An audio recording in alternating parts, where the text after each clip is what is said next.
Hi beautiful souls, welcome to my channel Elle's Temple. My name is Elle, I'm a goddess guide and intuitive tarot reader. Welcome back to my returning viewers. Welcome if you're new here. I'm so happy to have you all here. I hope you guys are all doing well wherever you are in the world. So today's reading is going to be a little bit of a different reading from my usual ones. We are going to be looking at a Goddess Asteroid transit for this reading. It's something I've been wanting to do for quite a while, and it's something I've been connecting with myself over the last maybe 4 or 5 years, maybe 4 years or so. And it's something that it is a very subtle energy, the asteroids, compared with the major planets. Most of the asteroids sit in the asteroid belt, and I think it's called the cuppa belt. I'm not sure how to pronounce that actually, but anyway, the point is that there are literally thousands of asteroids, but there's a significant number of major ones. Some of the astrology decks might include some of the major ones like Ceres, Vesta, Juno, and Pallas Athena. And there's more and more that are being discovered all the time. And many of them have been given goddess names, or been allocated with, in particular, the Greek goddess names. So most of the sort of first asteroids that were discovered, like Ceres and so forth, were all named after Greek or Roman goddesses. And so it's something that I had my own birth chart done with Goddess Asteroids. I now offer that as a particular service on my Elle's Temple website. So if you're interested in getting your birth chart read with the asteroids in it as well, so you can see where any prominent goddess is. I don't look at every single one because there's literally hundreds, but I will pick out prominent ones in your chart and see how they might be impacting you in terms of these feminine archetypes. And how those feminine archetypes may be awakening in you and waking up in your life and impacting you. Now, when I say impacting, these archetypes are often very subtle, and certainly as we're connecting with them more and more, the effects can be felt more strongly. But initially, compared with, the major planets, Saturn and Pluto and things like that, even like Mercury, when Mercury goes retrograde and things, we often really feel it. These asteroids are often happening on a more subtle energetic level, but the more you start to connect in with your inner feminine energy, with your essentially with that divine feminine energy, that goddess energy, the more you start to connect in with the archetypes that are present in each of the asteroids, the more you may start to notice some of that energy. It is very subtle, like I say, but it can certainly have a profound impact, is what I would say. So certainly if you have certain goddess asteroids in prominent positions in your birth chart, that can certainly, play into things. It can, it's a dance, right? They dance with the other planets as well. So, we look at it all holistically, but certainly certain ones in prominent positions can certainly steer your direction in some ways, or, have certain impact on, certain aspects of your life. They'll often rule over certain realms that perhaps some of the other planets don't necessarily go into as much. So it can essentially give extra nuance to a chart. So one thing I've been doing recently over the last sort of year or so is starting to look at the asteroid transits, and we've got a really major one coming up with Sedna moving into Gemini in April, which I'll do a big reading on that then, because that's a very big move, even though again Sedna is an asteroid and it's not a massive planet, but she only orbits like just super really, I can't remember the exact amount of years off the top of my head, but she stays a really long time. So when she moves into Gemini, like that will be it for the rest of our lifetimes anyway, so that's quite a big deal. With some of the other asteroids I'm going to start looking at possibly doing pickacard readings for, they move a little bit more regularly. So we've got Pallas Athena, who shifts every sort of 4 to 7 months, depending on, in this case, she's moving into Sagittarius, but she is then going to retrograde in May, back into Scorpio, and then she goes back direct into Sagittarius later on in the year. And then some of the asteroids that I'm going to be looking at, I'll be doing one on Ceres, who's moving into Capricorn, or who's just moved into Capricorn, and then also Hygeia, goddess of health and healing and preventative medicine, is moving into Pisces next week. So I'm hoping to do one on each of those as well, just because I'm curious, to be honest. I'm really curious to see if this is something that, because I work with goddess energy here on my channel, as most of you guys know, and I'm working with these archetypes all the time, and essentially these are things that this collective is connected to. I'm kind of interested to just see if these energies are something that might be somewhat affecting us, perhaps in a very subtle way, perhaps in a little bit more of a intense way. But it just could be very interesting. So whether or not you follow astrology or asteroids, or you're interested in all of that, you can still certainly use this reading as just a general check-in reading for whatever the topic is. So, I'm filming this around the time of this transit. She's literally just, Pallas Athena has literally just moved a couple of days ago into Sagittarius. And like I said, she's there until, I think it is May. Let me have a look at my notebook. I think she's there until May the 16th.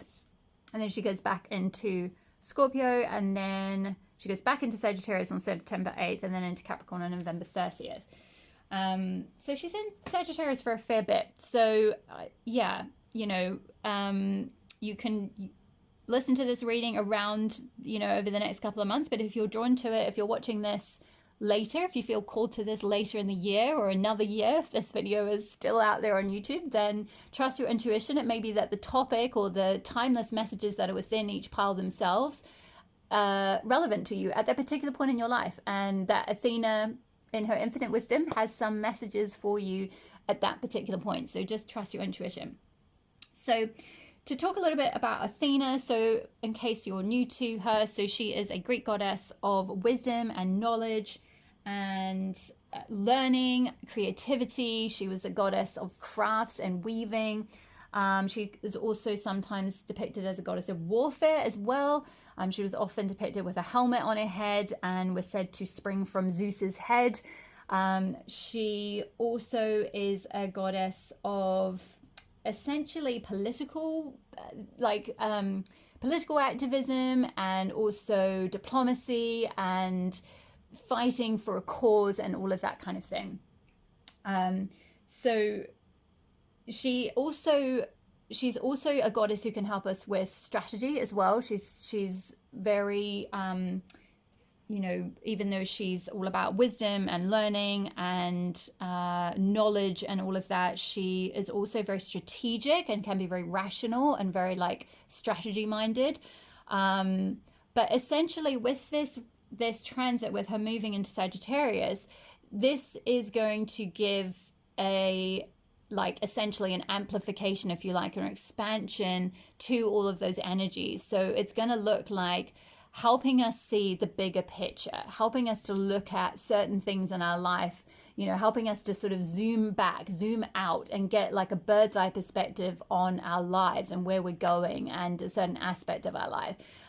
She can help us to connect in with higher goals and higher learning. Sagittarius is a very exploratory sign. It's a sign that wants to develop themselves. They want to learn everything about the world that they live in. They want to learn about, even the world outside of the world they live in. They're often very interested in, higher learning, higher wisdom, potentially philosophy and different spiritual traditions or different religions, and the history of thought and all that kind of thing. It's very can be a very intellectual sign, very constantly curious and wanting to learn a lot about the world. They're very adventurous and they want to travel a lot. And so it's a very natural bedfellow really for Athena, because Athena is a goddess of wisdom and learning already, as I mentioned. And so, going into Sagittarius, it's just kind of seeing an expansion of that. So when we have a transit of Athena in Sagittarius, this is going to look like giving us an opportunity when we are in a receptive state to be able to connect in with this energy, or if we have this archetype within us particularly already. If we often connect with this Athena archetype, or even if we don't, you can still use this transit as an opportunity to connect in with her. And it gives us a chance to, like I said, to zoom out, to get some like bird's eye view, or get some like higher perspective on something, a higher perspective on our lives, a higher perspective on our direction. Maybe we might start to feel more inclined to want to go and study something. We might feel more inclined to want to learn about something. We might feel more inclined to want to travel.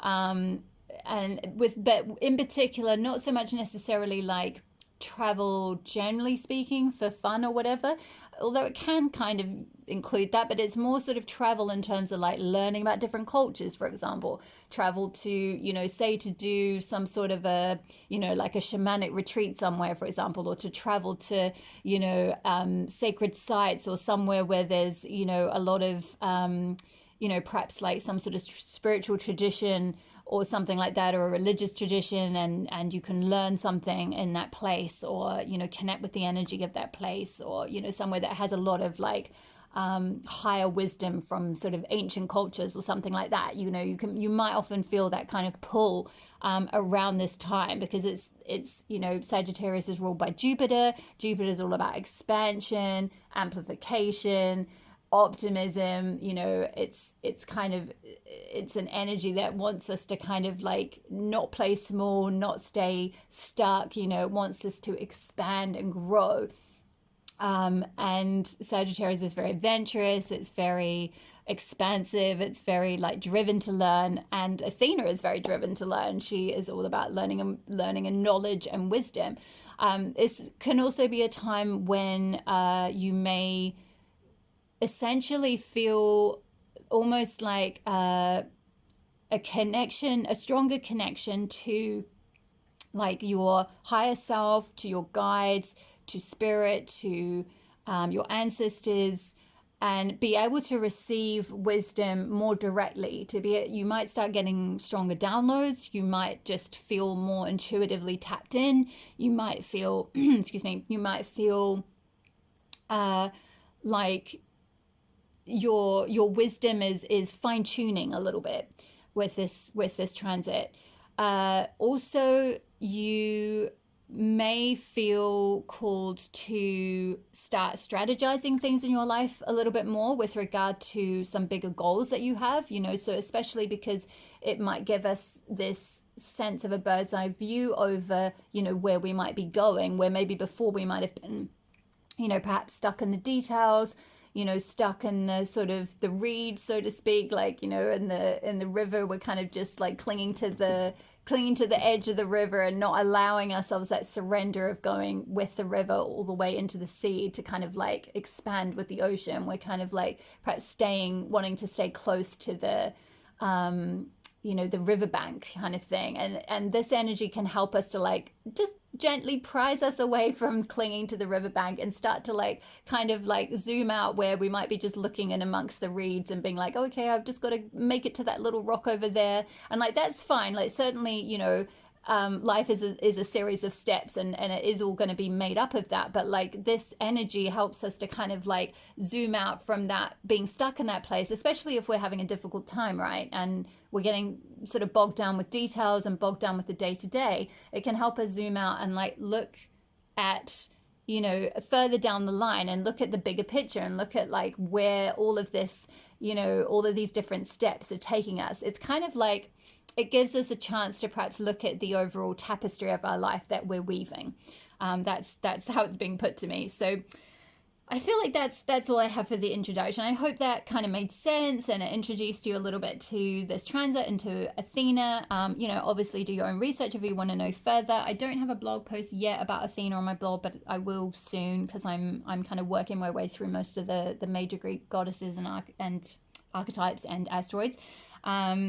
But for now, let's move on with introducing the piles. So I've got 3 piles for you to choose from today. We've got an archetype card for each pile. So pile number 1, we've got the prayer. So if you're drawn to this card, you will be pile 1, and the timestamps will be below as always. And we've got the unseen, pile 2, and pile 3, we've got the queen. Okay, my love, so pause the video if you need a little bit more time to choose which pile is drawing you in. It may well be that more than one pile is calling to you today, because it may be that there's messages across the piles that may apply to you to create your own reading. So just trust your intuition, take only what resonates and leave the rest. Okay, my loves, I'll see you in your pile. Hi there, pile one. If you chose the prayer archetype, then this will be your reading on looking at the bigger picture. So I'm just going to read straight from the Wild Unknown Archetypes guidebook to begin with for this card, and then I'm going to pull some other oracle cards for you. But I just wanted to kind of go directly with the message because I feel like there's something specifically with the wording that the amazing Kim Kranz has put in here that is significant here. So the prayer, the worship, the reverence, the homage. What is prayer? When are we in a state of prayer and when are we not? To whom or what do we pray? Archetypally, the practice of prayer has been with us since the dawn of time as a remedy for the omnipresent self-centered thinking that spins us towards illusion. Prayer leads us beyond our ego as we move from our little story to the big one. I love that. That bit in particular really jumped out to me because it's so appropriate for this energy of looking at the bigger picture. As we move from, prayer leads us beyond our ego as we move from our little story to the big one. Some say we are in a state of prayer anytime we are not the center of our own thoughts. Others say prayer is a natural result of gratitude. Perhaps it is simply surrender or service. Whatever prayer is for you, this card reminds us of its importance. Get quiet, low, humble, and soft. Bow and touch the ground as your heart lifts to the sky. Though it may be uncomfortable, it is time, nothing else will do. And it says, when light, offering to be of service, asking for guidance. When dark, expecting results, self-aggrandizement. And go deeper, ask to be of service. And it says, every song, kiss, breath, word can become a prayer. It is a feeling, not an action. Consider the ancient mantra, Om Namo Guru Dev Namo. I bow to the creative consciousness within. I bow to the teacher within. And here it says, experiment with the act of bowing down. Nearly all spiritual traditions make a practice of prostration. So I feel like the thing that was sticking out the most was the moving from the little story of the ego to the big one. And also that the part at the end about asking for guidance. I can feel like when I tune into your energy, we've got this hand that's kind of reaching up out of like the thicket, if you like, kind of like reaching for guidance. And I feel like maybe some of you have been stuck in something, or you've been possibly your ego has been keeping you a little bit stuck. And you know, this is not necessarily to knock ego, because we all need an ego and we all have ego, and ego is important to a certain extent. But, you know, sometimes our ego self, our sort of constructed self, the part of us that's trying to keep us safe, that is often built up from a lot of conditioning and projections and all sorts of things, from traumas in childhood to all sorts of unexamined shadow wounds and everything. And this part of ourselves that can keep us really small and keep us safe, want to keep us safe, want to keep us where we are, because it's more comfortable. The ego is more comfortable with the status quo, and it's more comfortable with essentially staying. It's always, the ego tends to be always worried about its own hide kind of thing, is how it's being put to me. Whereas when you open up your perspective and you gain a sort of bird's eye perspective, if you like from your soul's perspective, it's like you can start to disconnect a little bit. Like, it's not to say like your worries are not valid or anything. It's not to totally invalidate the ego or anything like that, or, you know, things that have been keeping you stuck. Those are real for you in the moment, but it's to kind of just allow you to connect in with something bigger than yourself, that bigger story. And when you connect in with that bigger story, that may help you to shift out of like the ego story and the part of you that's trying to keep you, say, stuck or small or fearful or trapped or something like that. Because it's almost like this figure is underground. You can see this sort of thicket here, and then there's just a hand reaching out. So it's almost like, excuse me, 1 second. Sorry, pile one. I just had a frog in my throat.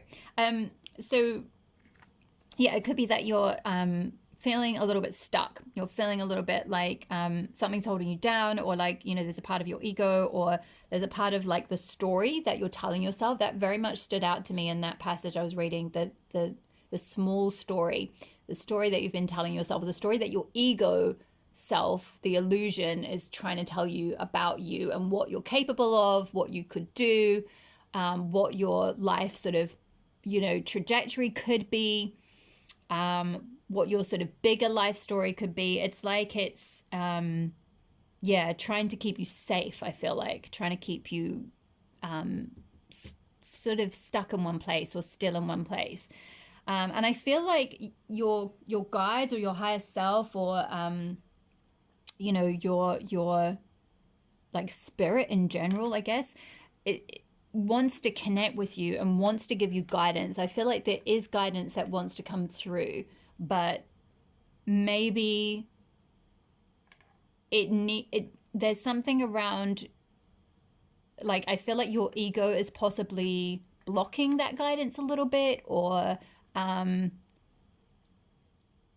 isn't, what I'm getting is like you're not fully surrendered to it. So maybe you are hearing it, but then you're not fully like surrendering to the flow of it, or like really fully allowing yourself to like kind of like dissolve that ego self and connect in with that sort of unity consciousness or higher consciousness and be able to really let these messages really land within you, and so that you can then operate from that place. It's almost like you either are sort of tuning it out or you're not fully surrendered to it. You're not fully surrendered to the guidance. Some of you will be at different places with that. I sort of get a few different energies. Some of you are listening to the guidance and you're maybe starting to take a little bit of action or a little bit of doing a few things, but in a very small way. But for others of you, I feel like there maybe isn't,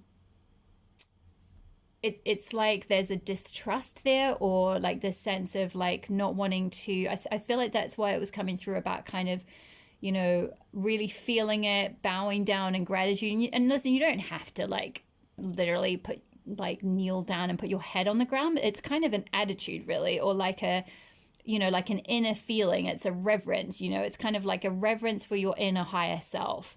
A reverence for your angels, a reverence for your guides, a sense of like, okay, it's like the ego wants to think that it knows everything, right? And in order to be in a state of like prayer and to really receive guidance, we have to be like, okay, you know what, maybe I don't.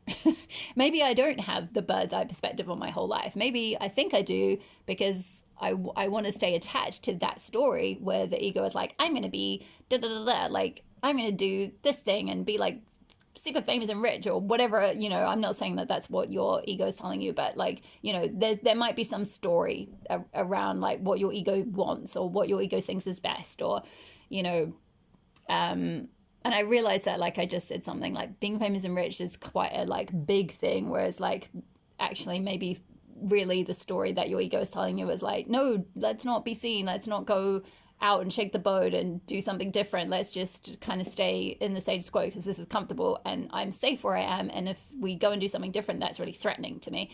And so like by really getting into that energy of like surrender and connection with your guides and like a trust of them, and a trust that like, okay, maybe I don't know everything, maybe me as in me and my ego state doesn't have the full picture, it doesn't have the bird's eye view on my whole life, it doesn't have all the different like perspectives or all the different like the different threads yet of where things are going to go. Like maybe it feels like I'm really stuck right now, but actually this is all part of the journey, and like I just need to kind of be where I am and kind of surrender to what is, and then suddenly like some higher wisdom will guide me on exactly where I need to go next.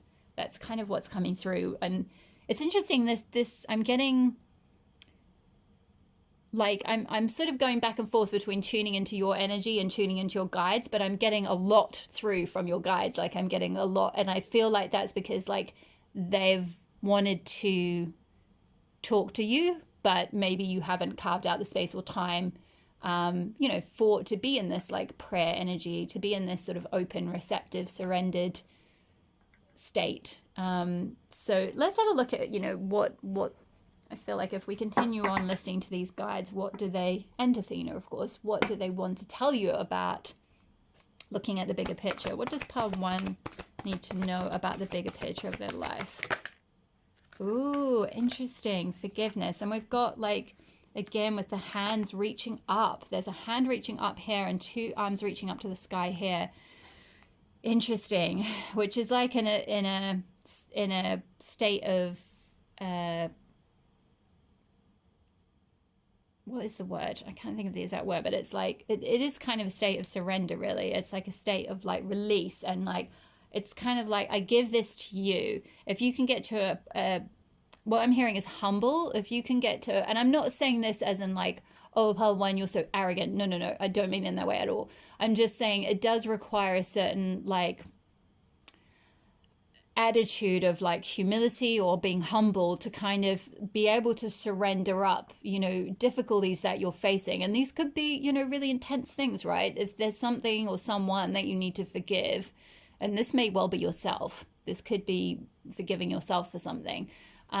If there's something you need to forgive, then, you know, it can, sometimes it's something that, you know, if it's really intense and it was really big trauma, it requires a lot of humility to let go of the ego that wants to stay angry and wants to stay in victim mode and wants to stay in like, you did this to me, and, you know, in that fighting mode.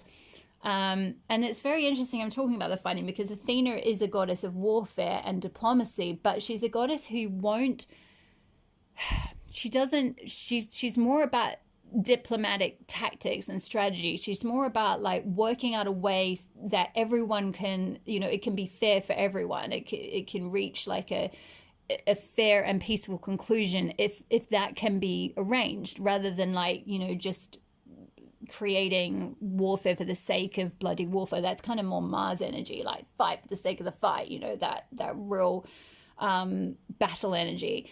So I feel like there might be something coming through with this transit where Athena's allowing you to maybe like get a bigger perspective, gain a higher perspective on someone or something that you need to forgive, and allow your ego to get to a point where it can like really just allow that forgiveness to actually naturally happen, you know. And sometimes this, you know, this can happen like, you know, you can just, sometimes it's a timing thing, sometimes it's just an energetic thing, sometimes it's like after a lot of spiritual work and spiritual learning, you can kind of look back on something in your life and be like, wow, actually I don't feel like, you know, that like I'm still angry about that. And it's not to say like you have to forgive some horrendous thing for the sake of saying, you know, oh, well, it was okay that they did that. It's never to kind of like condone it necessarily. It's more just to like release it so that it's not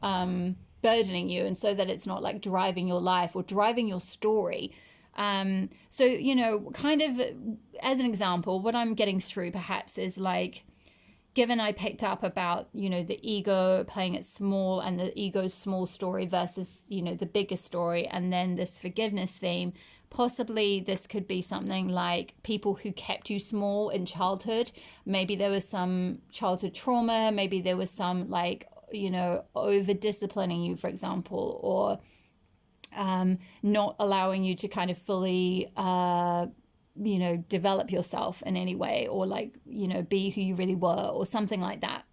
You know, keeping you down, keeping you stuck, you know, through like, it could be through emotional abuse. And I'm so sorry if you have been through something like that. It could have been narcissistic abuse, you know, any number of things. Or it could just have been neglect and not having the opportunity to, you know, be able to evolve yourself, to be able to connect in with that sort of bigger, you know, bigger dreams for yourself or anything. And that's likely because, and again, this isn't to condone, but it's often due to, you know, conditioning that's been passed down from that person, you know, and it can often go back, you know, really far.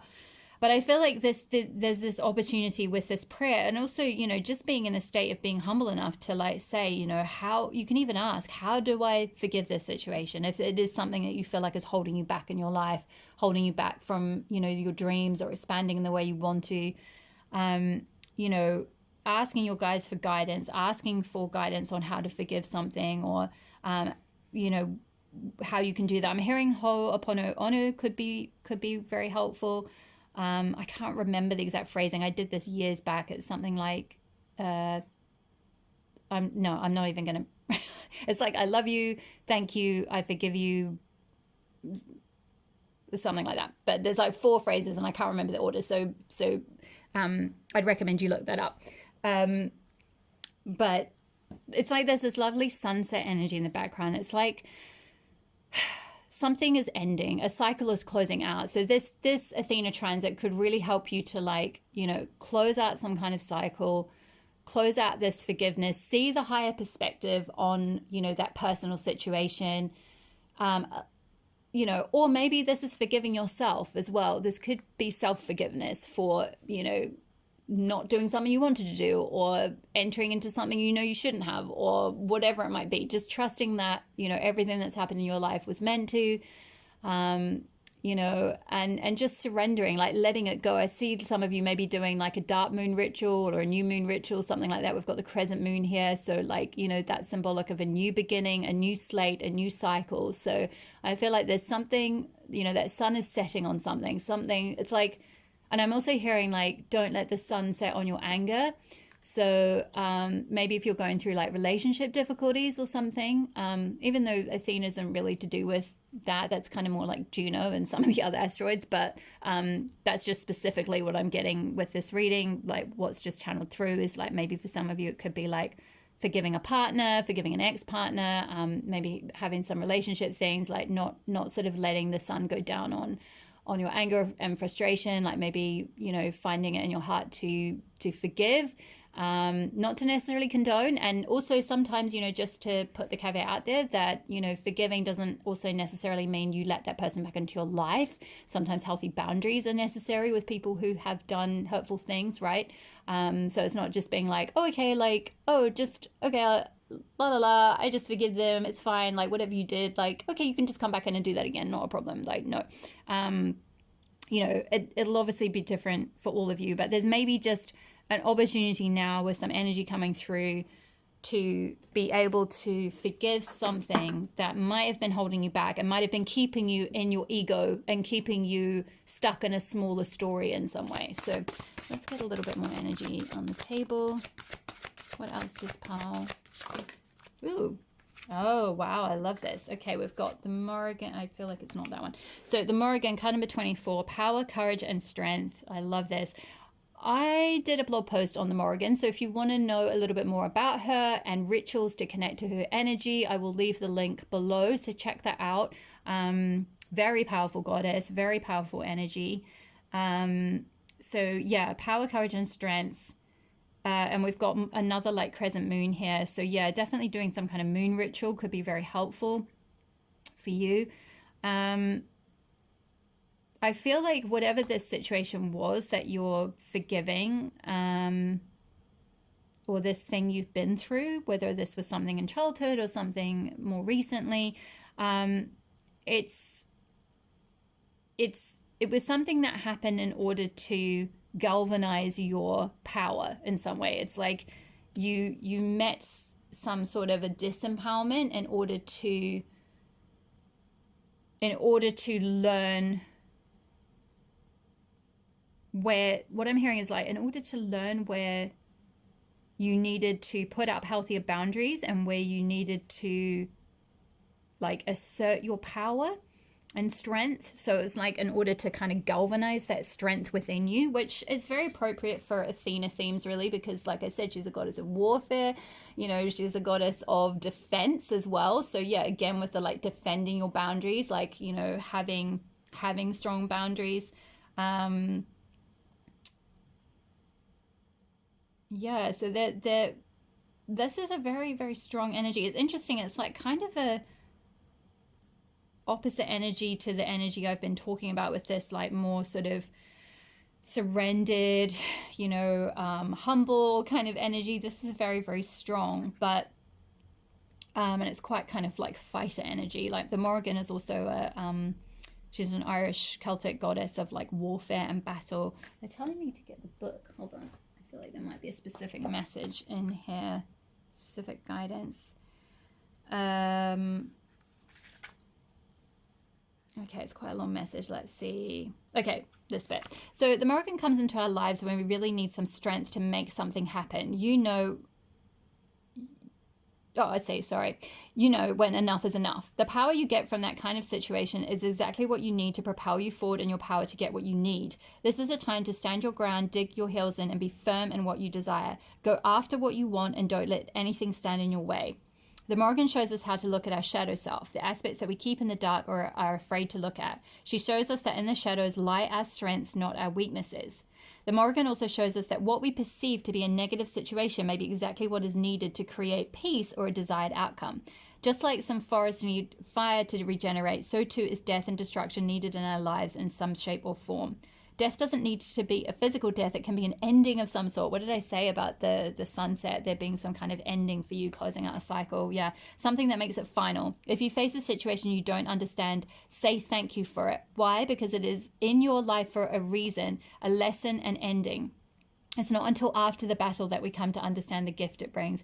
I feel like maybe some of you you might be possibly in, I'm hearing like a custody battle or maybe like a divorce battle or something like that. So this reading could be, like with Athena, you know, as I was speaking about in the introduction, like she's a goddess of like diplomacy and strategy and things like that. So, you know, but like I said, she's really, her energy is mostly wanting to like work out a solution that is best for all and with as much peace as possible. But, you know, sometimes like it's talking about with the Morrigan, like, you know, it's a battle is there for you to like help you find your power, help you stand your ground, help you fight, like assert your needs, you know. So there might be something like that you're facing. If not, you know, if you're not literally in some kind of custody battle or court battle or anything like that, or, you know, particular fight with anyone in particular, you know, this could just be more of a subtle internal process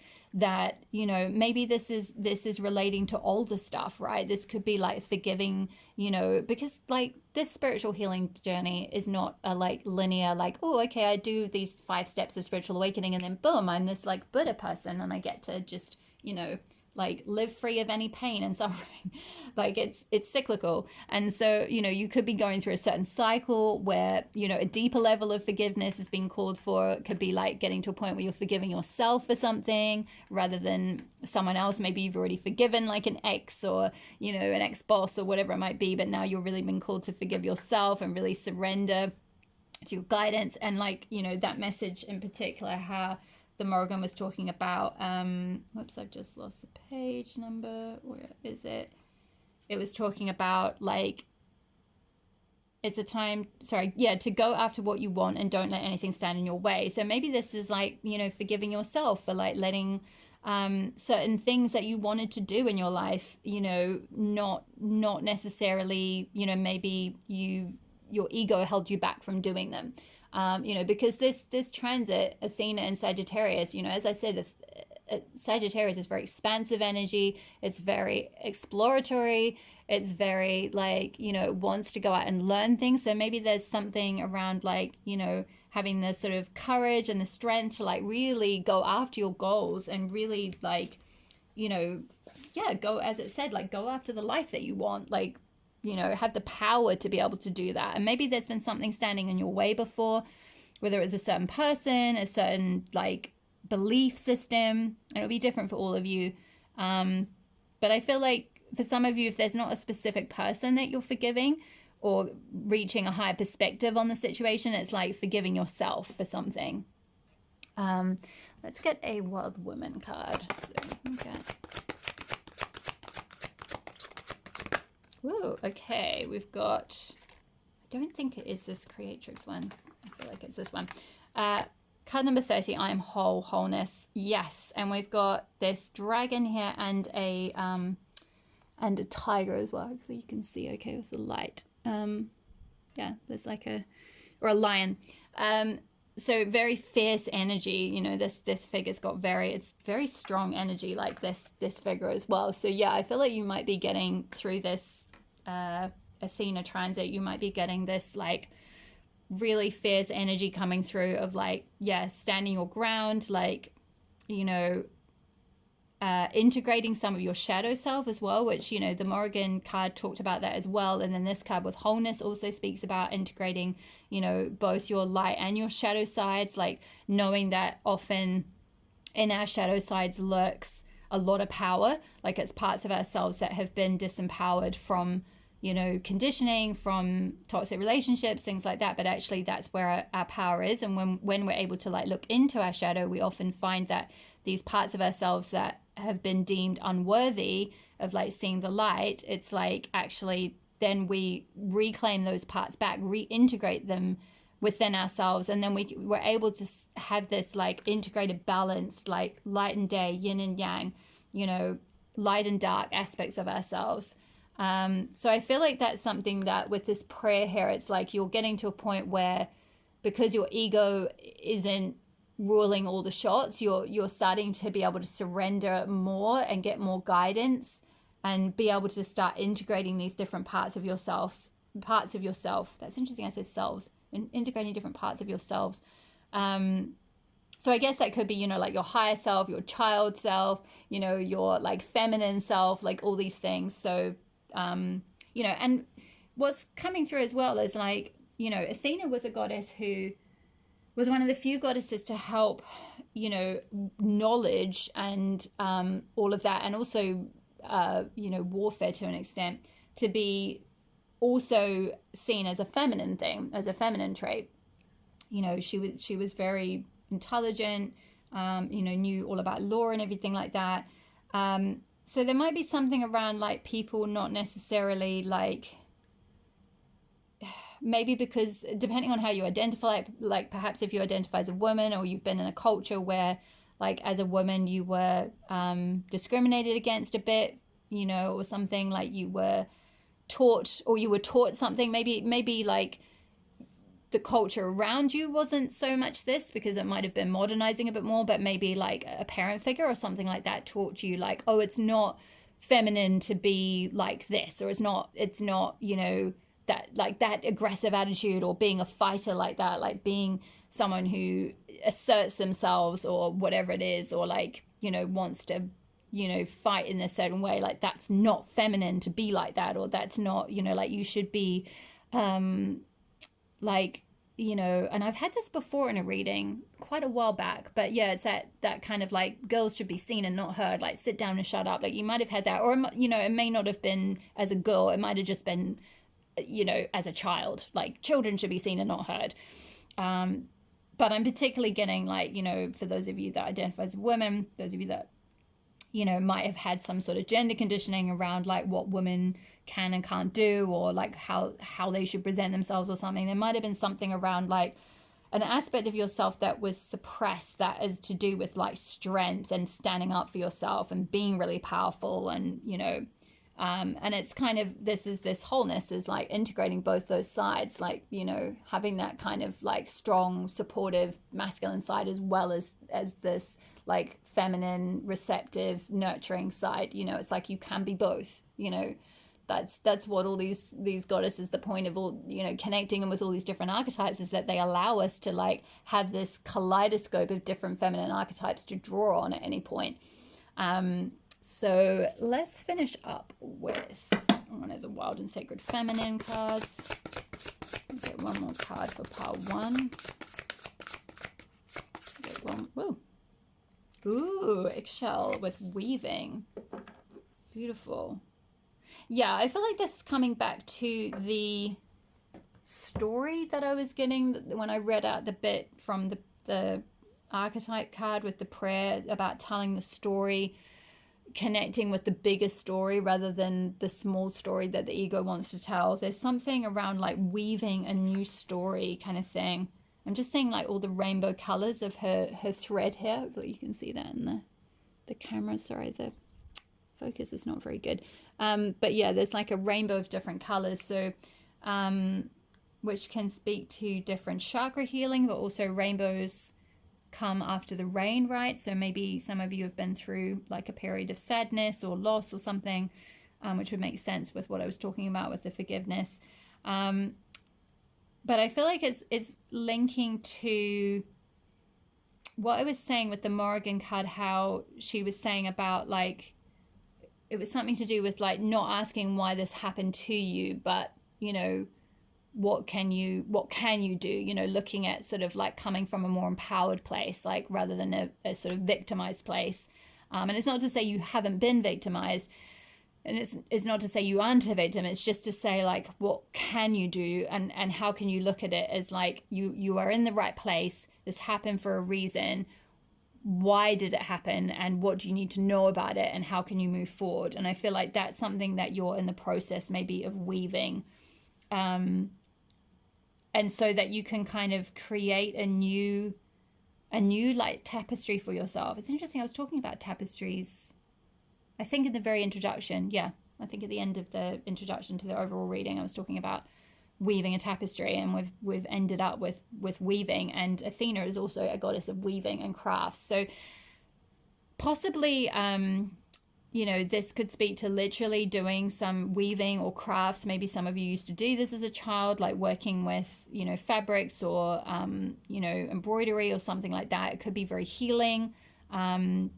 You know, I forgot to say in the intro, actually, that could be one of the things that comes up with this transit, that Athena could, you know, create a desire to start like expanding your craft practice or your creative practice or something. But I feel like this is more to do with like weaving the tapestry of your life, and kind of like being able to zoom out and see the bigger picture of like, you know, when you're doing a tapestry, on the back of the tapestry, it looks really messy. And then it's only when you turn it over and it's like, wow, that looks beautiful. But on the back, it's just this like jumble of threads.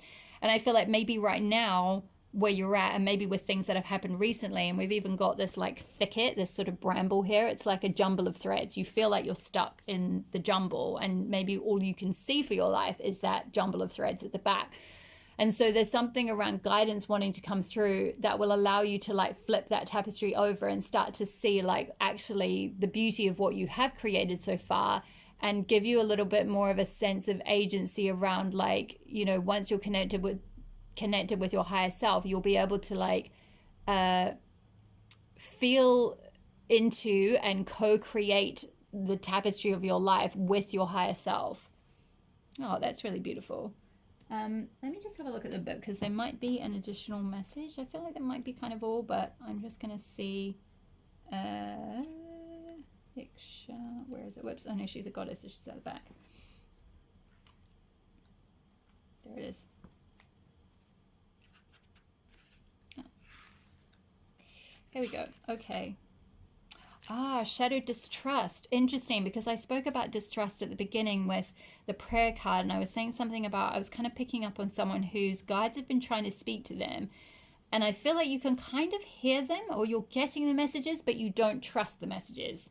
So that's interesting. The shadow of this card is distrust. So yeah, Ixchel, the ancient Mayan moon goddess, renowned as a cosmic midwife and rainbow weaver, offers you her protection and guidance. These two métiers, the French word for loom as well as craft, are inextricably linked. For the ancient Maya, weaving was a metaphor for both childbirth and the creative processes at play in the universe. If you have pulled Ixchel, often depicted in front of a loom, know that she has come to help you connect to a higher order and bring your vision to fruition. Mayan texts describe the movement of Ixchel's drop spindle as the force of perpetual motion at the center of the universe. Taking up Ixchel's mantle, how does the creative power of the divine want to come through you, to be birthed, midwifed, or woven into the warp and weft of space and time? The metaphor of weaving with its vertical and horizontal thread crossings gives the fabric of life tensile strength and lush texture. Turn by turn, Ixchel shows you how to order the micro and the macro, the stitch and the pattern, until some exquisite design becomes apparent. Ixchel says time is the thread and destiny the cloth. Like weaving, midwifing your dreams entails diving into your center and drawing innate knowledge out. The essential element is to be fully present, attentive to nuance, as well as the grip and gift of labor pains. If you've come to a standstill, examine how you may be blocking some desire or natural unfolding. Yeah, I felt that standstill energy at the beginning with the prayer card. Someone, maybe this is one person, but someone being at a standstill or someone feeling stuck. So yeah, are you just trusting the weft of right timing or pulling the warped threads of ambition too tightly? Watch the edges, they tell you where you are. If you are not moving forward or have hit a snag, be gracious in the stillness. This too is part of the greater design. Like following a thread through one of Eggshell's colorful textiles, let devotion to your vision guide you over, under, and through the rich tapestry of your soul's journey.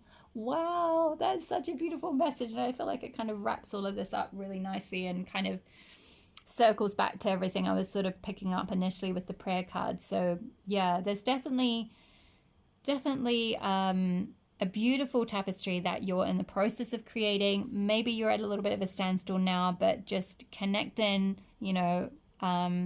surrender to prayer, surrender to asking. You don't have to pray in a sort of religious way. This can be just like sending a simple heartfelt request out from your heart, like, guides, please just show me what to do next. And if it's done from a genuine heartfelt place, that means more in the world to your guides and to spirit than all the bells and smells and all that kind of stuff that religion might say to do. So just sending out that hand asking for help, and your guides will help you, and they will help you weave this tapestry.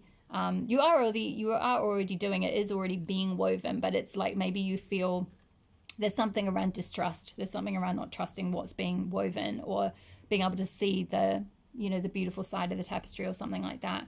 But trust that you have the courage and the power to go forward with your bigger vision for things. And I feel like this like Athena energy is coming through to allow you to look at the bigger picture, allow you to connect to the bigger story, as I spoke about at the very beginning. So I hope that resonated for you, part number 1. Leave a message below if it did. I would really love to hear from you.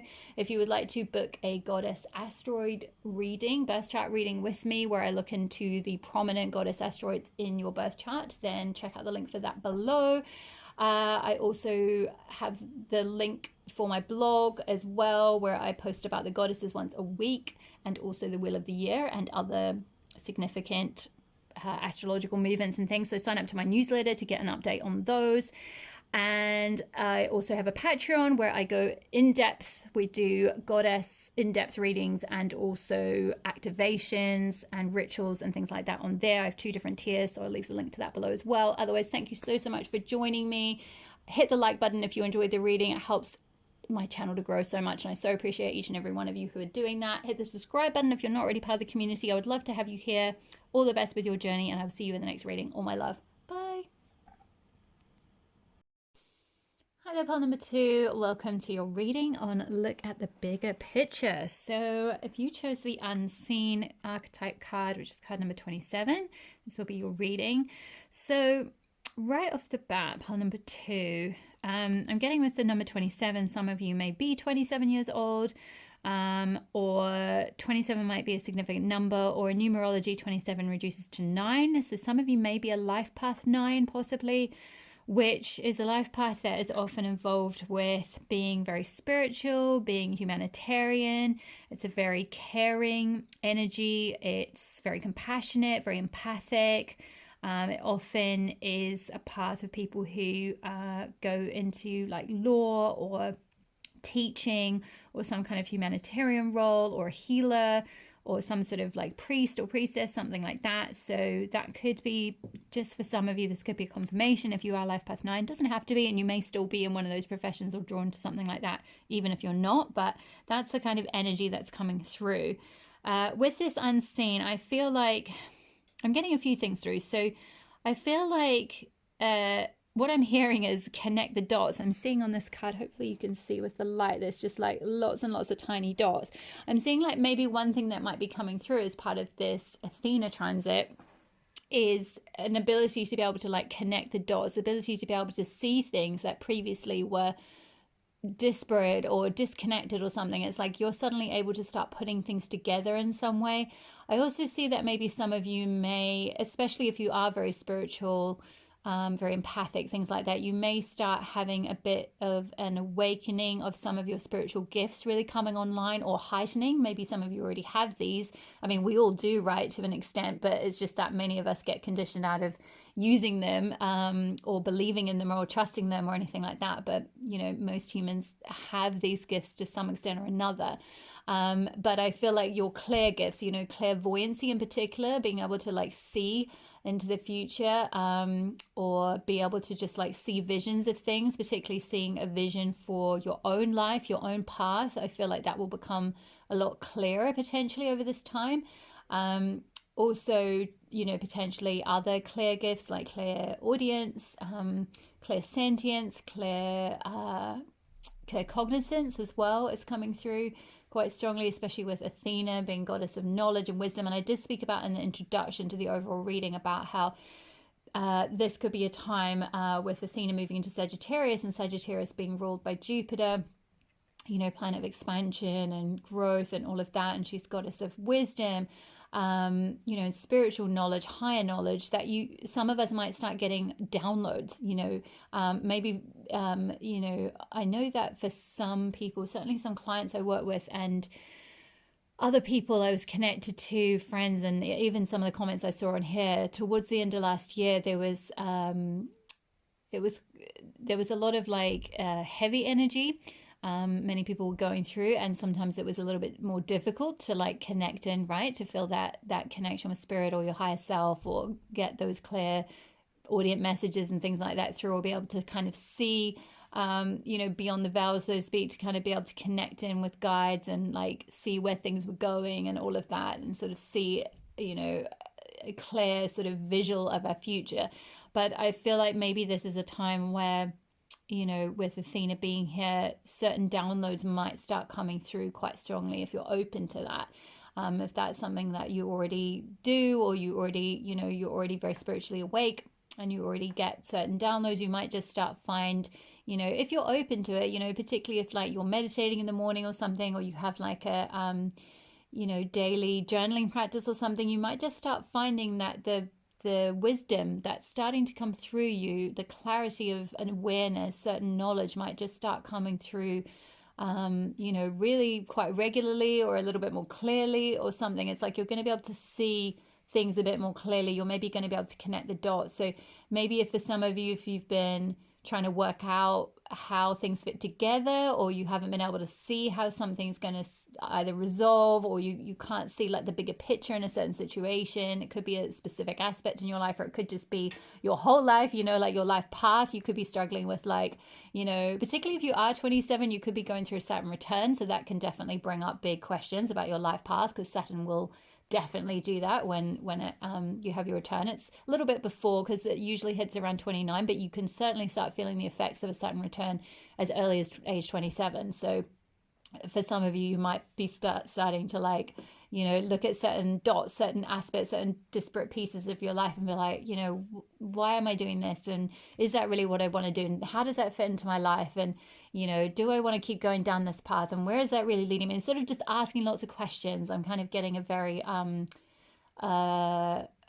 open-minded energy from you, Pal, to an energy where you have that awareness, that higher awareness perhaps already to a certain extent, and you want to connect in and find the answers to questions. You're not necessarily happy just to sit and accept the status quo. So yeah, very interesting. I feel like there's definitely maybe some clarity of vision, I feel like, for you, pile number 2, that could be coming to you throughout this period. Let's get a little bit more energy from the Oracle deck. So can we have some clarification on this?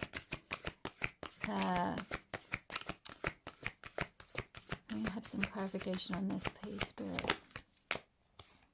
Solitude. Wow, interesting. Yeah, so for some of you, this could be you're already in a bit of a hermit zone, and you might be a quite solitary person, or quite happy in your own company or in solitude. For others of you, this could be calling you to have some more time in solitude, so that you can connect in with like beyond the veil, so that you can connect in with your guides, with your ancestors, with spirit, with your higher self, whatever it is that you like to connect to.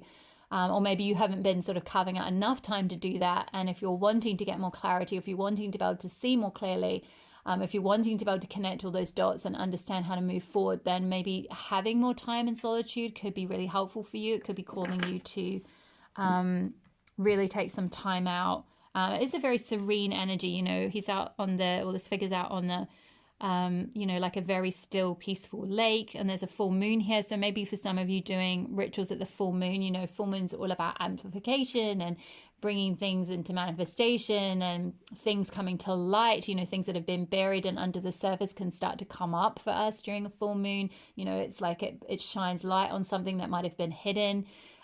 Things that are, you know, buried in the subconscious can start to bubble through.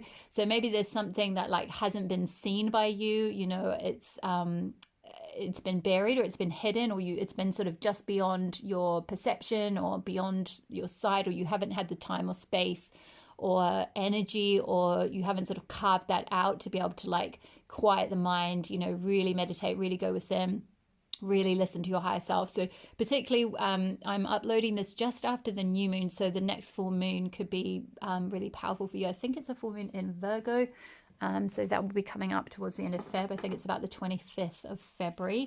So yeah, possibly making sure that you're having some time out during that full moon, to creating some solitude if you're able to do that, to do a full moon ritual, or to yeah, really just connect in with yourself and see what may come through, see what sort of visions you get or what guidance you get. Athena, can I get some information on how to, looking at the bigger picture, what do they need to know about looking at the bigger picture? This is interesting. Not much is coming through. Oh, there we go. Okay.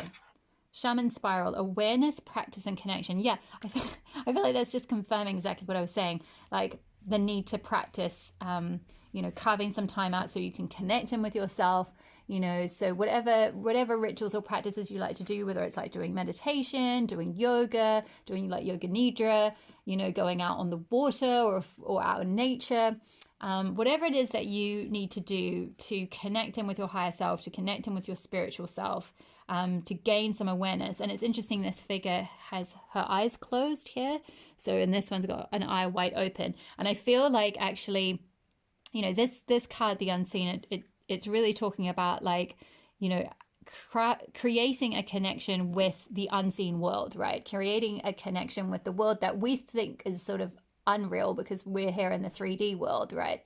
The world you can touch and taste and smell and everything, and we think this is the only real world, and our ego can often sort of go about our day kind of just focused on that and forgetting about this unseen world. But the unseen world is also the real world as well. It's also, you know, there's you know, angels and goddesses and our ancestors and all of that, you know. And I feel like you know this part too anyway, especially if you're very spiritual, or you're, you know, already on this kind of path, or some of you may even be readers or something. But perhaps there's something around, you know, your visions or your gifts, particularly if you are already like this, being, you know, amplified during this time, and needing to carve out some solitude, carve out some practice, a specific like, you know, ritual or practice where you can connect in with the unseen world. I'm seeing maybe some of you connecting with some kind of shamanic practice with that shaman spiral. And I'm seeing with the number 8 as well. 8s are about, you know, like as above, so below. You know, it's got the like the two circles that interconnect, the infinity, you know, on its side. It's like the infinity symbol, you know. So as above, so below. Like it's like you have an ability to be able to connect in with the higher realms, the unseen realm, and like bring that wisdom down and then ground it onto the earth. You know, you've got that beautiful flow of energy. And I feel like with spiral as well, spirals are about, you know, things evolving, things deepening, you know, getting to, you know, starting from the outer spiral and moving inward to like the inner core. So there could be something around, you know, really taking time out to do those practices, to do your shamanic connection. If that's something that you already do, you may already have a shamanic practice, or you may be feeling called to start trying something like that. It may be a helpful way for you to like disconnect from the 3D world and be able to connect with the unseen world. Maybe doing like a shamanic trance journey, like listening to shamanic drumming music, something like that. I'm not a shamanic practitioner or anything. This is just I've done a little bit of dabbling and the odd shamanic thing here and there, and I've got a few decks that are kind of shamanic themed a little bit, but and I've read a few books. But you know, you might want to seek out a shamanic practitioner, or you know, if you already have that kind of practice, maybe like you've let it lapse a little bit, like maybe you've already trained in it, or you have like the shamanic drum, or you know, something like that, or you had a certain shamanic ritual that you were trained to do. You know, or I'm getting the vibe of someone who like has a like a shamanic guide or a shamanic like familiar, a certain like animal totem or something like that, and maybe like I feel like there could be some guidance that's wanting to come through from that guide or that ancestor or that totem animal, and it's asking you to like really take some time out, you know, clear your energy, be alone as much as you can. You know, you don't have to do it under full moon, but you know, that could be quite powerful to do a ritual around that time, and like ask, you know, your guide, ask your higher self, ask a goddess, ask you know, a totem animal, whatever it is that you most profoundly connect with. And I feel like if you chose this purple too, you're somewhere along the lines of kind of doing that for yourself perhaps anyway. If you're not and you're new to it all, then you know, just try something simple like a simple meditation. You know, there's plenty of like higher self meditations on YouTube. Some of the meditations that I've loved in the past have been Steve Noble. He's got a lot of like amazing ones. I'm not sure if he specifically has a shamanic one. He probably does. But he's got there's various goddess ones. There's all sorts of other like, you know, ones to connect to your higher self and all sorts of things like that, and they're very powerful. So that could be a good starting place. But I feel like for most of you, you're kind of somewhere already, you know, you might have already established some kind of connection, some sort of awareness, but I feel like there's a deepening of that being called. I feel like your guides are coming through wanting you to say practice that, to deepen it. Maybe you're being called to use it for other people. Like maybe for some of you, you already have that connection for yourself, and you already get, say, you know, channeled messages through for yourself, or you already are able to connect with the, you know, the world beyond the veil, so to speak, and you know, be able to sense that energy and, you know, get sort of guidance just for yourself. But maybe you're being called to practice that and connect and deeper and evolve that skill so that you can potentially do it for other people. Possibly that could be what this, you know, Athena being goddess of knowledge and wisdom, and Sagittarius being all about expansion and learning. Maybe for some of you this could be also about, like, you know, with practice, this could be like practicing with someone, like learning, you know, doing a course of study, you know, doing a shamanic course, training with someone. Or it doesn't have to be shamanic, it could just be some kind of like spiritual course, spiritual training, a healing, you know. So you could take this as a sign if you have been thinking about studying something, if you've been thinking about doing a course in something, it's like this is your confirmation from Athena, the goddess of knowledge and wisdom, and Sagittarius, a sign of like learning and higher wisdom, to be like, yep, go for it, do what you can, even if it's just you know, doing it yourself, being an autodidact, just developing your learning yourself. And we've got Pandora's gift with 45. Wow, yeah, this is beautiful, because this is a lot to do with, you know, like that curious energy of like Pandora wanted to, you know, open the box that has all the, you know, world's ills, so to speak, or all the characteristics of all of humanity kind of in the box. And, you know, the story is often told in a very negative way, and it's often told in a way that like paints Pandora to be like very disobedient and all of that, because like she was told not to open the box, and then she opens the box, and then supposedly all the ills of the world spill out, all the pestilence and illnesses and terrible things that you know, like evil traits and all of this just spill out into the world, and she's kind of blamed for it. But you know, I feel like that's very much a patriarchal construction of that story. And really, as it says here, this is talking about Pandora's gift. So there is a gift in the story. And, those who seek, those who, want to evolve their learning, those who want to, those who are prepared to like look beyond the veil, to connect in with the unseen world. I'm also getting some of you might be really strongly connected with the elementals as well, like the fairy world as well. It might not just be shamanic, it could be like dealing with connecting with fairies, or the elements. I spoke about with solitude, some of you getting out into nature. So particularly those of you that might really like nature, it could be that you're able to connect in with the elementals whilst you're out in nature or something. But there's some sort of a gift that's going to come to you, I feel like, as a result of like your connection with this unseen world. And I feel like you maybe don't see that coming yet. You maybe don't see what the gift is. I'm also getting with this mask here as well. This could really be like you being able to like finally take the mask off. Like maybe for some of you, you've been having to wear a bit of a mask with regard to this connection of yours to the unseen world. Maybe you've had to play down the woo or cover that side of yourself up, or like not, maybe you don't have too many spiritual people or whatever in your crowd, so you've had to wear a bit of a mask, like either at work or around your friends or family or something like that. And I kind of feel like the gift that may be coming through is an opportunity to unmask, to strip that mask back and be able to just like shine as your beautiful like spiritual self, which is so gorgeous. I love that for you. I'm also seeing with the butterfly wings coming out of the side of the mask here, we've got a beautiful monarch butterfly. Butterflies are all about transformation and like evolution, evolving from like the caterpillar self that goes through the chrysalis stage, which is that kind of hermit energy, being in solitude, which allows you to connect in with the other side so much easier, when we're not kind of in a busy, crowded kind of space with like lots of other people's energies competing.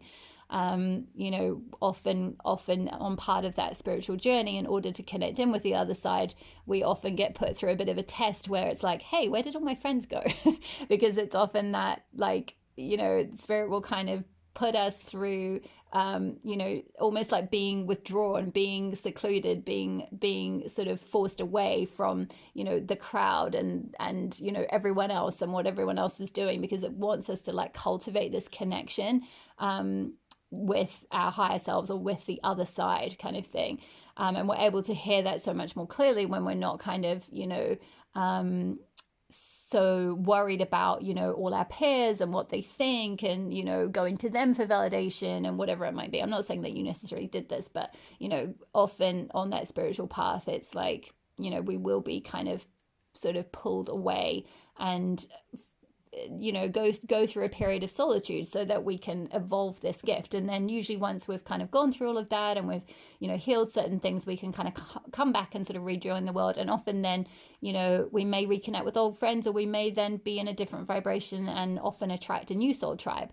I feel like with all the blue that's around the outside of there's like another pair of like blue butterfly wings, which connects with the throat chakra. It's the color of the throat chakra, which is all about being authentic, and being able to speak your truth, being able to share your thoughts, share your wisdom, express your needs, assert yourself, share your story, all of that kind of thing, like express yourself creatively as well. So there might be something around stepping into your authenticity more with regard to this spiritual path, like being able to just be your authentic spiritual self, being able to be, a healer or a shamanic practitioner or whatever it might be, a channel, a guide, a priestess, an empath, whatever it might be. It's like you're finally kind of stepping up to the plate and like, I'm hearing like flying your woo-woo freak flag.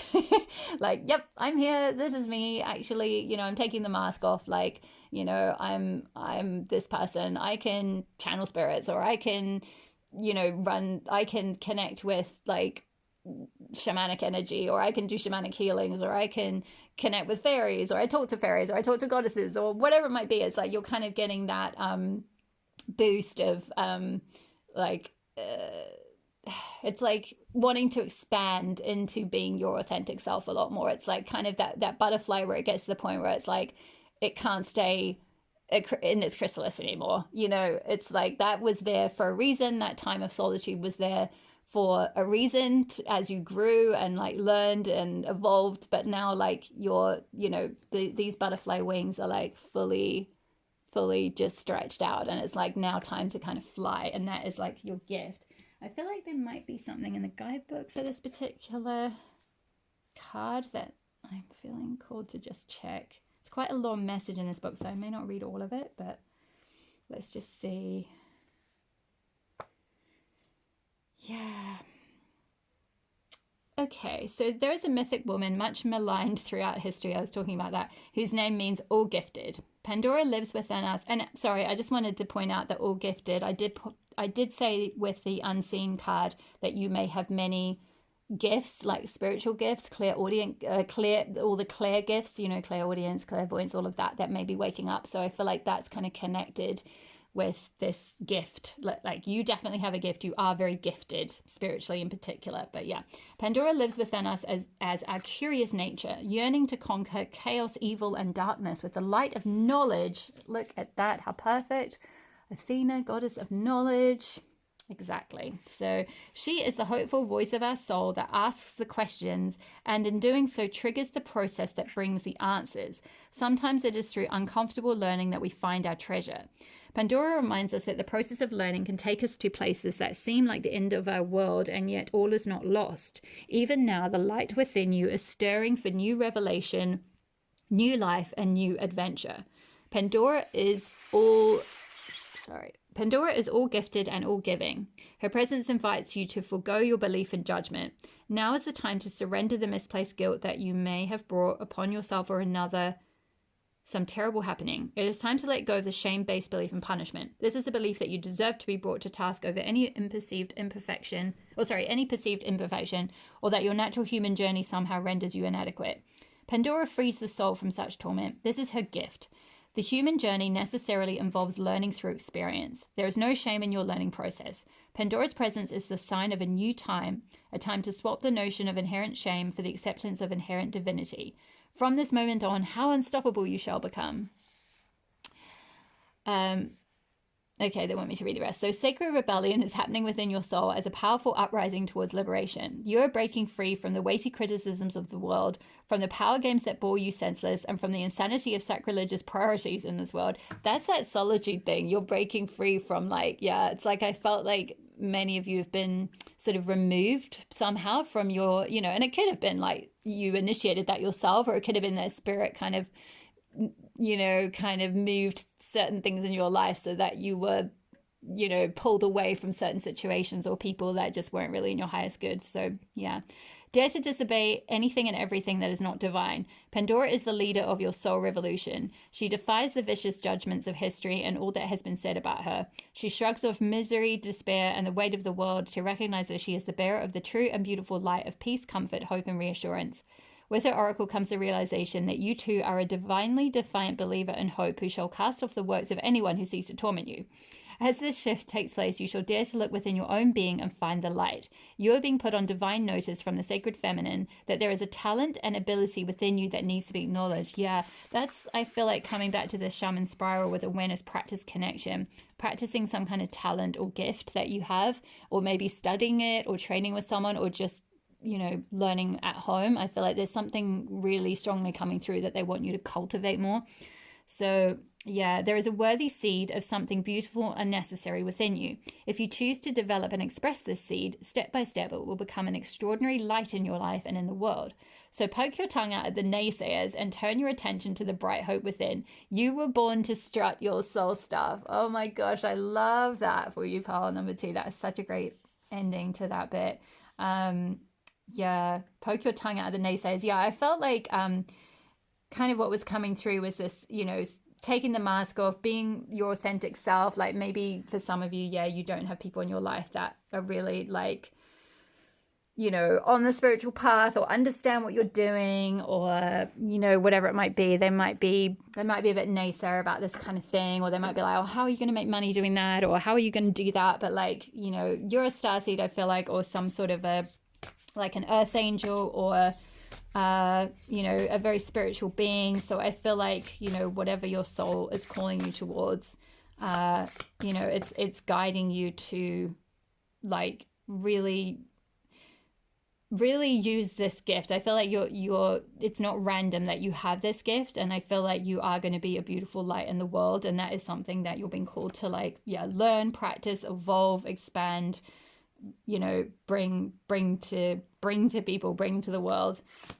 Let's finish up with a what? Whoa, wow, oh my goodness, oh my goodness.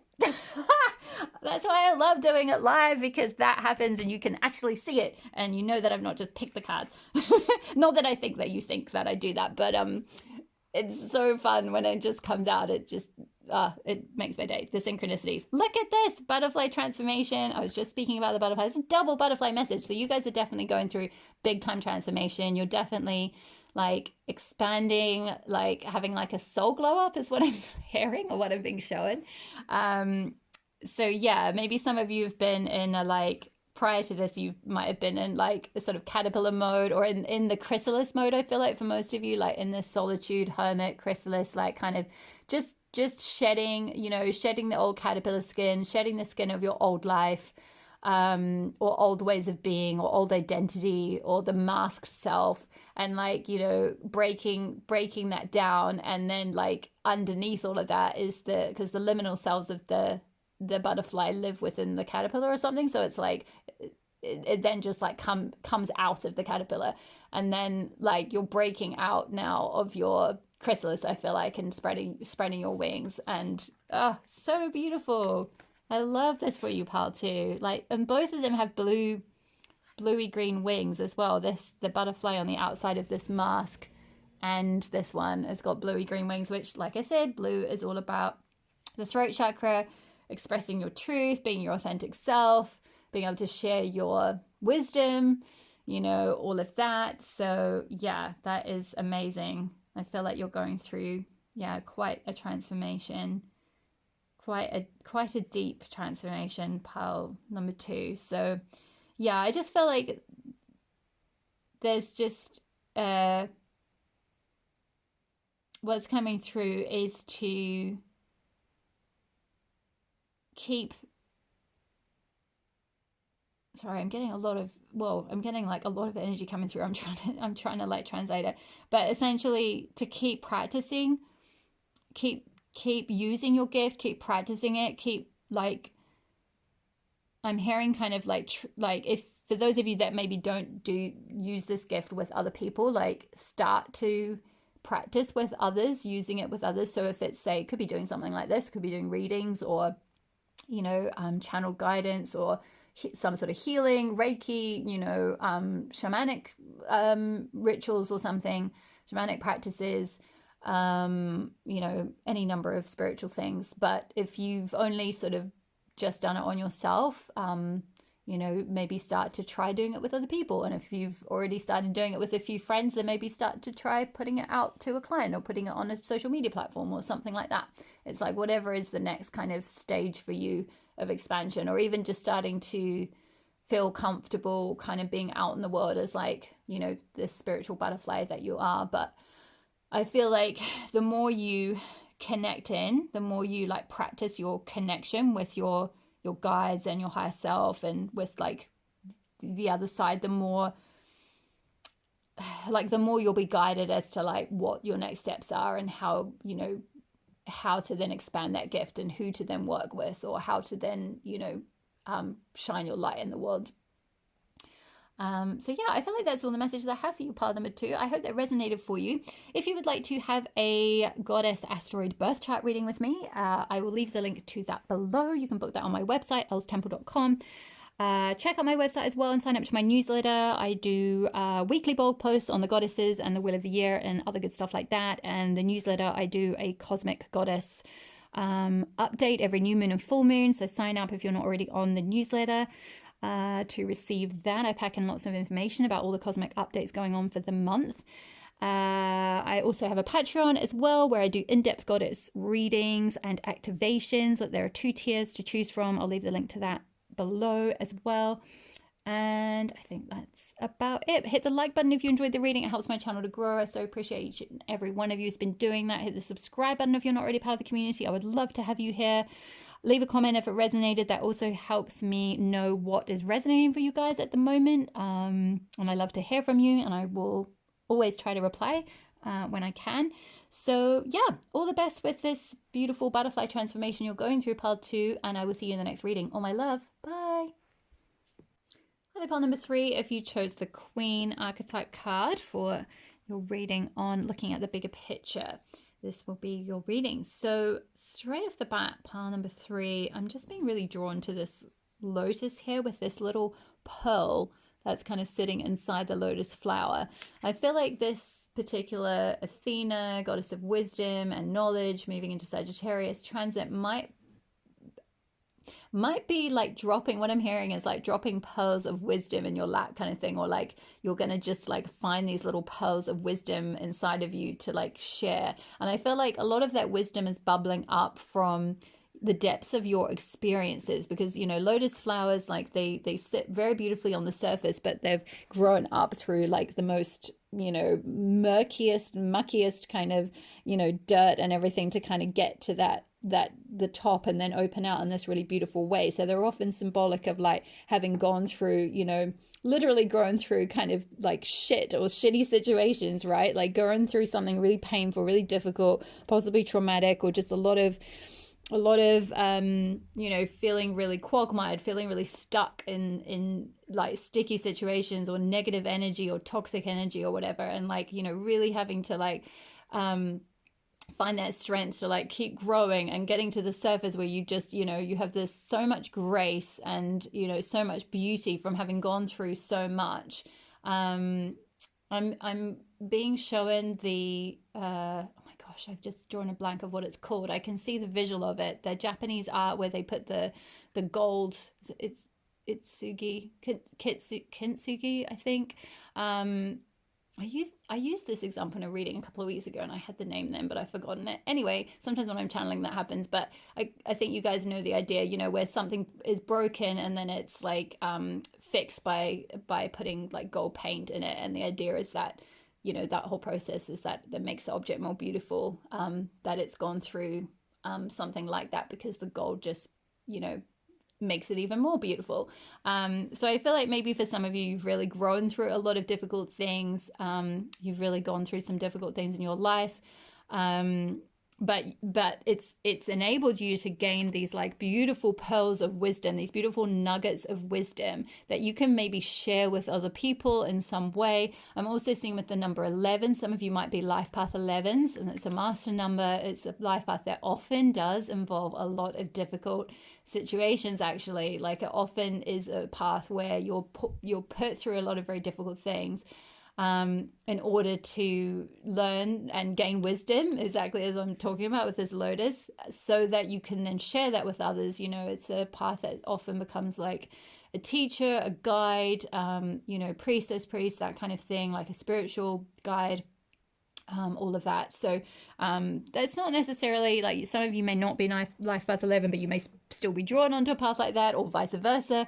But either way, if you're not, you know, drawn to necessarily using that wisdom in some way, certainly you're getting to a point in your life where all the experiences you've gone through, like you're gaining this higher perspective now. Like that's what's coming through with this Athena transit. You're able to gain a much higher perspective. You're able to like alchemize a lot of those experiences into wisdom that you can then essentially just carry within yourself, that helps your like your own self, your own, you know, ability to lead your life. You know, to be sovereign, as we're talking about the archetype of the queen. This is all about being, you know, having that sovereignty over your life, getting to a point where, you know, you might have gone through a lot of difficulties with like controlling people around you or something like that, or, you know, not being able to have a say in a certain aspect of your life. So you're getting to a point where, you know, you have enough wisdom now to be able to like say go it alone is what I'm hearing. Like maybe some of you might be like, I don't know, moving out of home or moving away from a partner, or you know, you're moving away from a workplace. Even maybe you're starting your own business, you know, because the Queen can talk about, you know, being your own manager, being a boss, like being the leader of something, you know, heading something up, being the one that other people come to for guidance or advice or work or whatever it might be. It's like you're going to be the one who can, like, you know, stand on your own 2 feet and have that sovereignty over your life, over your day, over your time, over your energy. I'm also seeing with the snake here as well, snakes are all symbolic of transformation, and like they shed their skin, so it can often be like, you know, you might have gone through a bit of a cycle of like shedding an old identity, shedding a part of you, like releasing a part of you, and yeah, just like rebirthing, you know, going through a bit of a rebirth here. So let's get a little bit more energy on what, get a bit more guidance here, a bit more energy on the table about Pulse 3. How can Pulse 3 look at the bigger picture? We've got adventures. Ooh, okay. Maybe some of you are feeling called to travel. That's very like Sagittarius energy. Again, as I spoke about, in case you missed the intro to the overall reading, you know, this Athena in Sagittarius might call for some of you to feel a pull towards going traveling, going to other cultures, to learn about other cultures, maybe studying something somewhere else. You know, it's not necessarily like, it could be adventures for fun, but because this is about like knowledge and wisdom and all of that kind of thing, I feel like it's more like, you know, adventures so that you can evolve yourself, or adventures to learn more about another culture, or like, you know, just discover something about, you know, another way of life or another kind of spiritual tradition or something like that. So maybe some of you are feeling called to travel somewhere that might be, you know, like I'm hearing like Machu Picchu or one of those kind of big sacred sites, or something with like some sort of cultures where, you know, you can learn about certain rituals or cultural practices, or like health practices, or something like that. I'm definitely getting this kind of pull to, yeah, go on some kind of adventure. It could be somewhere tropical with all the kind of tropical colors and symbols in this card. Let's see, can we get some more energy on pile 3? Woo! Okay, I'm flying out. Wow, and rewilding with Grandmother Moon. I love that. Yeah, what was I saying about shedding identity? So maybe some of you are shedding, you know, old conditioning, an old self, an old way of being, like a part of you that was, you've just outgrown it now, you know, and this could be like outgrowing a place you were living, a job you were in, a partner you were with, whatever it might be, but you're shedding that now, you're letting go, you're rewilding yourself, you're going on adventures, you're going out into the world, and like, you know, starting to connect in with like your authentic self, like your, you know, your raw self is what I'm getting, like the raw self before it, you know, got conditioned and programmed and all of that kind of thing. It's like, you know, you're wanting to discover who you really are. And I'm just seeing like this wolf here howling. Hopefully you can see that all right. The wolf is howling at the moon, and we've got a full moon on this card as well. So maybe doing some like journaling or something, some kind of ritual around the next full moon. So at the time I'm uploading this, we've just had the new moon in Aquarius. So the full moon, I think in Virgo, is coming up in a couple of weeks. So that could be a powerful time to do some like journaling or some kind of ritual to help you connect in with like your core self, your raw self that wants to be heard. I feel like there's something that kind of wants to come through, wants to be heard. I feel like that part of yourself is the self that really wants this sovereignty, this like, you know, to be this queen in your life, to be able to like, you know, sort of take your power back, or like have sort of free reign over, you know, like your day or where you go. I'm getting a strong energy. I'm getting quite a strong Sagittarius energy, actually. Maybe some of you have Sagittarius somewhere strong in your chart. You might be Sag, Sun, Moon, Rising or something, but this strong energy of wanting to travel, wanting to be free to like roam and like go exploring and like, you know, connecting with other cultures or something like that, you know, particularly like cultures like perhaps like tribal cultures, or cultures who are more, say, like, I guess have certain traditions and things where they're more still connected with nature. Like what I'm being shown is the like Aboriginals, or certain other like, you know, Aboriginals of Australia, or certain other like native tribes of, or native cultures of places where there's a much like stronger connection with the wild, with, you know, like being able to you know, attune to nature. And a lot of these cultures believe that, you know, nature has, you know, all the elements of nature has its own spirit, and you can talk with that and all of that, you know. So maybe some of you are connecting with some kind of cultural, you know, thing like that, or you're wanting to travel to, you know, learn about cultures like that, so, you know, you can rewild yourself in the process. You know, or if it's not specifically traveling and learning about that, maybe it's just, you know, reading books about it, or just exposing yourself to ideas about it, or, you know, studying it, or even just going traveling to places where they do have, you know, sort of certain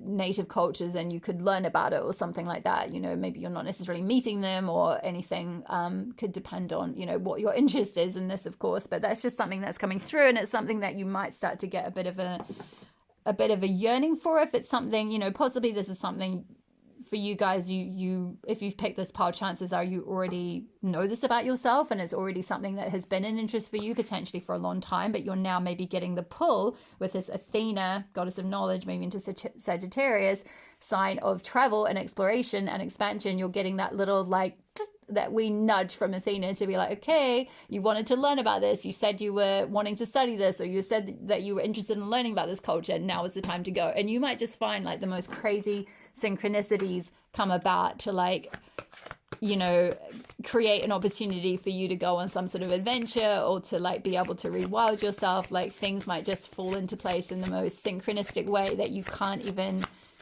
like, it's just like impossible for you to ignore, essentially. So we've got card number 24, new birth, guarded vigilantly, and we've got a beautiful butterfly here, which is symbolic of rebirth and transformation. And we've got this beautiful like seedling that's just starting to grow. So interesting. Maybe for some of you, like this new birth could be like some sort of project or something. Maybe it's starting to like share these pearls of wisdom. I'm feeling like very wanting to put this card with this card, that there's something about maybe your process of transformation, this like alchemy you've done to like alchemize these difficult experiences into pearls of wisdom, that maybe you're then wanting to do something with that in some way, like share that wisdom in some way, or teach in some way, you know, because the queen archetype, as I think I spoke about, and also the life path number 11, if you are that, you know, that can be a leader, a teacher, you know, a guide, a way shower. So maybe some of you are being called to share that in some way. Or also I picked up for someone who maybe wants to, you know, be their own boss or start their own like business. Some of you could be like wanting to start like a laptop lifestyle business, you know, like create something online so you can travel, explore the world, and, you know, share your wisdom, you know, through a blog or social media platform or something like that, or classes online or whatever it might be, like being, you know, create your own business so that you can have that sovereignty over your time, over your day, over where you live, where you work, all of that kind of thing. And this could be a new project that you're birthing, but I feel like there's something with the guarded vigilantly where it's like this is still, you know, it's kind of like, and I talk about this analogy all the time, it comes through quite a lot, where like, you know, if you're newly pregnant, you won't necessarily go and tell everyone until, you know, I think it's at least 3-month mark, they generally say. So maybe, you know, there might be a new idea to do all of this, or you might have a new opportunity to do this, but it's kind of like guard that seedling until it's like, you know, had a good few months or had a chance to like really take root and be something that you could potentially like continue with. It's not to say like it's not going to happen or anything, or you're going to like botch it, but it's just like it's a very delicate energy, and you don't want it to be like influenced by lots of different people, or like their projections, or their negativity or judgmentalness or anything like that. So let me just, I feel like there might be some, what did I do with the guidebook? Here it is. Might be some guidance specifically from this card. It's quite a long message usually, so I may not read all of it, but feel called to have a look. So in every creative process, in every birth, and every opening of a new cycle of life, there is a time of vulnerability. This vulnerability is natural and appropriate. It is the foal learning to become steady on its legs. Those legs will become remarkably powerful in time, but the process of growth and maturity has to take place, and that requires some wobbly first attempts. It cannot be any other way. Within you, perhaps even below the level of your conscious awareness, there is fresh new life emerging like a vibrant green shoot rising up from the earth. This new life is in need of your attention and your care. This could be a new relationship that needs tending with interest and kindness. It could be a new idea that you need to nurture into fullness because it is going to hold special purpose for your life path. It might be something within you, a new behavior, a new way of looking at yourself, or a new way of being in the world. Yeah, definitely. That's what I spoke about with the snake, the rebirth, the shedding the skin, shedding an old identity. You're starting this new path for sure. So yeah. So a new way of being in the world that you need to tend until it becomes more natural for you to embody. And then it's just talking about if you've drawn another card. Let's see.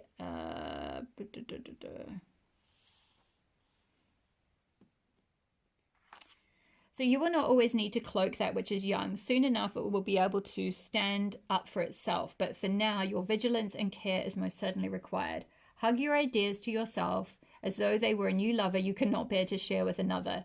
In time, the world will be the lover receiving the love in your idea. For now, it is for you to love, for you to hold, and for you to observe. Only allow those proven to be trustworthy to support you in this, those who can handle the frequency of or vibration of what you are seeking to nurture. Some may love you but be frightened of what you are creating. Stay true to yourself and your creative power, and be wise as to whom you invite into your inner sanctum to witness this new life emerging. This oracle also brings particular guidance about keeping your inner sanctuary pure. This may be your room, a sacred place you visit, or your own body into which you retreat in relaxation or meditation. Sometimes you will find that others have taken up residence in your sanctuary. Perhaps an argument that you cannot let go of has another living in your head. A suffering that has not been acknowledged and released can feel like a big old dirty suitcase of emotional baggage cluttering up the temple space of your heart. It is time to focus on the purity, light, love, and compassion that dwells within you. Everything else will come and go, and that is just fine. But the purity within your sanctuary is eternal. You can come back to it to refresh your spirit and gain resources to help you deal with the rest of the world and even your own darker moments anew.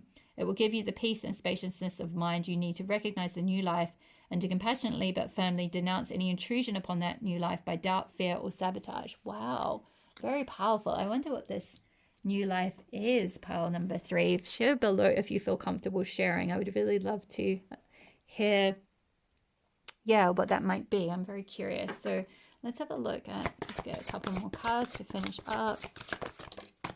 Wow, surrender. We've got another butterfly. So pile 2 also had a lot of butterfly imagery. So there's a lot of transformation going on, and you've also got 2 butterflies as well and a snake. So all 3 are symbols of it's like a triple confirmation of the transformation that you're going through. So yeah, surrender, let go, freedom, flow. That is such a, I love this card. Like the energy of it is so beautiful. It's just like she's just taking off to this new life kind of thing. And just really opening her arms. In fact, both of these cards, this card here has also got her arms wide open and like a very receptive, open position. Like, moon, show me where to go. Goddess, show me where to go. Spirit, higher self, show me where to go. I'm surrendered. I'm willing to just see where I'm guided and see what comes next and to go with the flow. I feel like you're stepping into that energy a lot more, or you may feel called to do that over this time. Yeah, really beautiful energy. And this is like, it's like this figure is kind of going towards, this figure is like this little butterfly on the shoulder of this person, which is you kind of thing. It's like, it's this transformation is looking towards this new birth. So it's like there's something where you're letting go of some old way of being, some old identity. You're shedding some old skin, and transforming. You're finding your steady legs, as we talked about with this card, and growing to the surface, finding your sovereignty, finding your power, finding your strength, finding that, you know, ability to like lead, or just to at least lead yourself, if not to lead others. You know, you're going on some sort of adventure, feeling called to like perhaps travel or explore, to learn something, to rewild yourself, to connect with like a, you know, your core self, your raw self, your core emotions. Yeah, to sort of get out in the wild. This could be literally getting out in the wild, like going wild camping, or going out into, you know, wildlife, going out into nature a lot, something like that. You know, and by doing that, you know, that can help you connect with your own wild self as well. It can help you to sort of let go of like conditioning, or you know, perhaps if you've been around people, this card spoke a little bit about maybe people who are fearful or sabotaging, or just aren't, you know, able to kind of hold space for like what you're trying to birth here. So yeah, for some of you, this could be birthing, like I said, a new business, a new creative project, a new life. Wow, mystic and devotion. Oh, I love this. Yeah, I definitely got a vibe of some of you being like with the, I was speaking about some of you wanting to go to like sacred sites or something like that. I definitely get the vibe that some of you are like mystics. And again, if you're life path 11, you will very much be, yeah, you'll very much be called onto that path of the mystic, the one who learns about like, you know, the mysterious, the mystical, you know, the spiritual, all of that. You know, or it could be certain mystical practices, things like tarot, astrology, you know, crystals, metaphysical subjects, all of that kind of thing. I feel like this rewilding path is like, you're going to be very devoted to learning about the mystical, or discovering the mystical, or like kind of going down that mystical rabbit hole kind of thing. And I feel like, you know, this sort of like these leaves that she's dropping, these kind of golden leaves she's dropping down into the water here. It's like, you know, I'm getting that pearls of wisdom vibe again. It's like once you've kind of found your strength, found your sovereignty, it's like you'll be in a position to be able to share those pearls of wisdom, to share that mystical knowledge, that mystical wisdom. It will just pour out of you. You'll be able to give it very freely to others in some way. And that could be something that you're birthing, you know, a spiritual business of some sort, or a spiritual platform, or something like that. Or just a spirit, you know, a spiritual lifestyle, or more mystical lifestyle that allows you to be free to explore these things you want to learn about. That allows you to be more wild. It, you know, it doesn't have you sort of chained to a desk in a cubicle doing a like, you know, 60-hour work week or something like that. It's like you're creating some time and space to like, you know, really, what I'm hearing is like that quote that I think it's Robert Burns' quote, 2 paths diverged in a wood and I took the road less traveled by. So, and I feel like that is you, pile number 3. You're taking the road less traveled by. You're definitely going to be going on some adventures and creating freedom for yourself as well, flowing towards more freedom. So beautiful energy. I love that for you, pile number 3. That's very exciting. I would love to hear what you are up to if you feel comfortable sharing. So I feel like that is all the messages I have for you today. Thank you so much for watching. Hit the like button if you enjoyed the reading. It really helps my channel to grow. Leave a comment. It just helps me know what content is resonating for you at the moment. Hit the subscribe button if you're not already part of the community. I would love to have you here. If you would like to book a Goddess Asteroid birth chart reading with me, I will leave the link to that below. Also, if you're not already part of my community on my Elle's Temple website, sign up to my newsletter on the website and you'll get Cosmic Goddess updates every new moon and every full moon. And I also go into like all the bits and bobs with astrology that are going on, and Wheel of the Year, and also any goddess blog posts that I would have put up. I do a goddess blog post every week. So check that out if you're feeling called to learn about that. I also have Patreon as well. I've got 2 tiers on there. I do very in-depth readings on there and goddess activations and rituals and all of that good stuff. So all the link for all of that stuff is below. Thank you so much for being here, my lovely pile number 3s. All the best with your journey and all your adventures, and I will see you in the next reading. All my love.